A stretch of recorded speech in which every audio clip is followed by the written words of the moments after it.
തമോ ഗുണത്തിൻ്റെ പ്രത്യേകതകൾ എന്തെന്നാൽ അലസത, മടി, അജ്ഞത, നെഗറ്റീവായ വീക്ഷണം, എന്തിനേയും നെഗറ്റീവായി മാത്രം നോക്കിക്കാണുക, അച്ചടക്കമില്ലായ്മ, അഹംഭാവം, ദ്രോഹം, അക്രമം, കാമക്രോധ മോഹങ്ങൾ എല്ലാം കൂടുതലായിരിക്കും.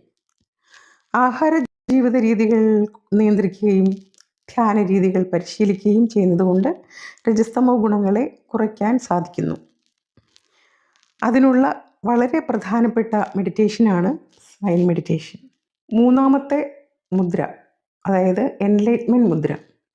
ആ മുദ്രയിൽ നല്ല ചിരിച്ചുകൊണ്ട് മന്ത്രം ഉച്ചരിക്കുമ്പോൾ ഫേഷ്യൽ മസിൽസ് സ്റ്റിമുലേറ്റഡ് ആവുകയും ഫേഷ്യൽ മസിൽസിൽ നിന്നും ബ്രെയിനിലേക്ക് കണക്ട് ചെയ്യുന്ന ന്യൂറോൺസ് എല്ലാം സ്റ്റിമുലേറ്റഡ് ആവുകയും അങ്ങനെ ഹോർമോൺസ് പുറപ്പെടുവിക്കാനുള്ള